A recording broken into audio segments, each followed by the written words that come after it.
All right, let's just dive right into this explainer. Today, we're breaking down some truly invaluable expert advice specifically for medical entrance candidates. If you, or maybe someone you know, is feeling completely overwhelmed by all the recent exam chaos, the cancellations, the shifting dates, the sheer pressure of it all, well, you're definitely in the right place. We're going to look at the ground reality of the NEET exam through a veteran medical counseling expert, and we're going to extract some very real, actionable tactics to help you navigate this crisis.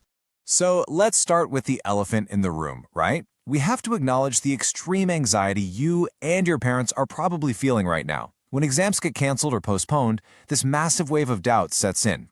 You might have scored well, felt pretty secure, and then suddenly the rug is just pulled right out from under you. You're left wondering, am I going to qualify again? Is this entire system just rigged against honest students? It's a terrifying place to be.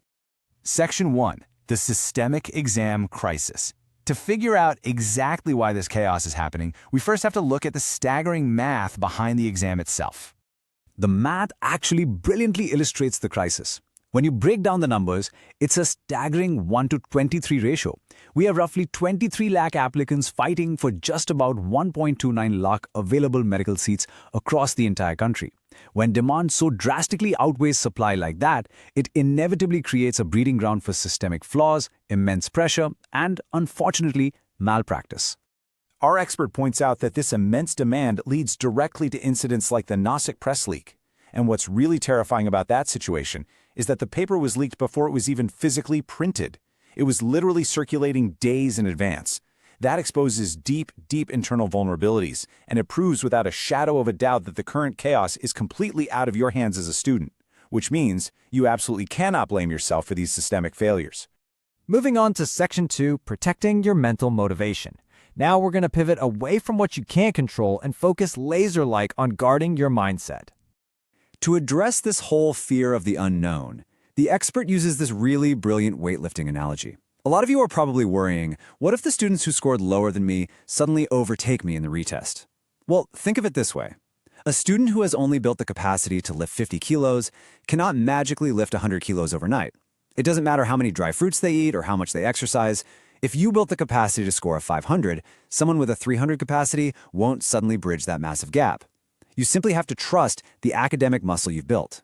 He specifically warns that non-essential mental conflict weakens your core preparation. Basically, giving in to parental panic, agonizing over the news cycle, or comparing yourself to others, it actually drains the strength you built up before the exam. If you let that noise distract you, you might genuinely drop your own score from a 500 down to a 480. Protect your focus. Section 3, Mastering the Official Syllabus. Let's open up the coach's playbook now and look at how to optimize your actual study sessions.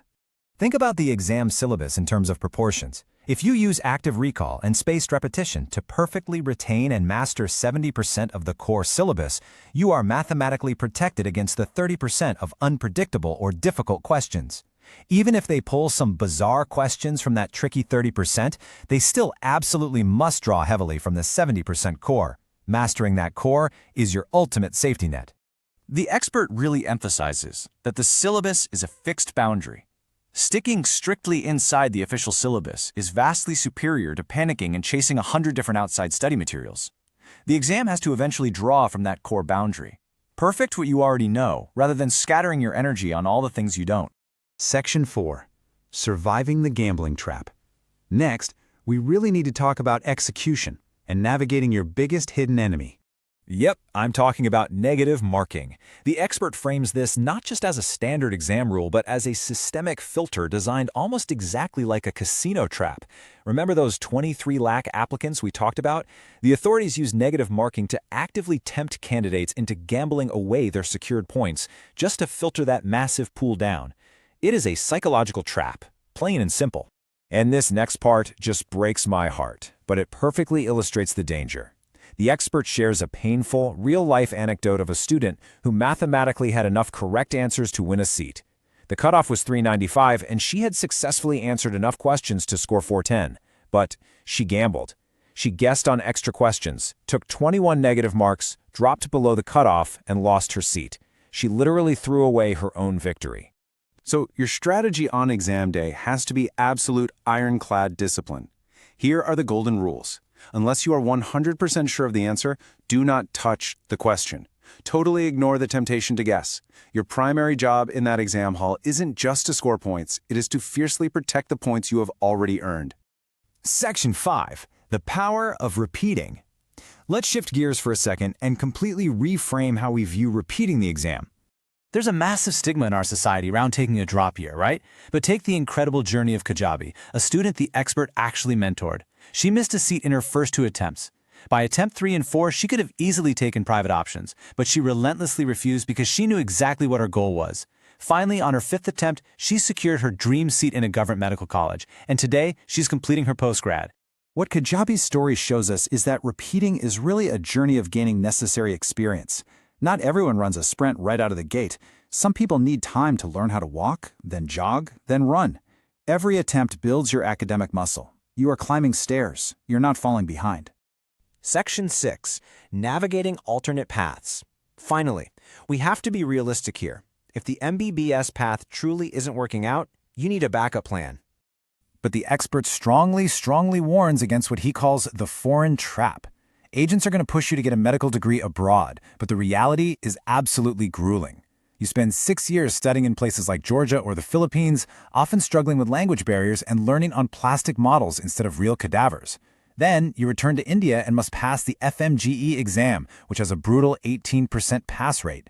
Add in a mandatory 1-year internship, and you're looking at a 10 to 12-year journey just to start practicing. Instead of falling into that trap, look at the incredible, high-demand domestic options right here in India. Allied health sciences like anesthesia and radiology. Surgeries literally cannot happen without them. Physiotherapy is absolutely booming right now. Veterinary sciences offer immediate, secure government jobs. Even Ayurveda and Unani are seeing a massive resurgence post-COVID and offer excellent, respected careers where you are still very much a doctor. Look, the system might be a mess right now. The competition is fierce, the leaks are infuriating, and the pressure is sky high. But the real question you have to answer today is this. Are you going to let that outside noise defeat you, or will you use these exact strategies, protecting your mindset, mastering the core syllabus, and refusing to gamble, to win? The choice is entirely yours. Keep your head down, trust your preparation, and keep moving forward.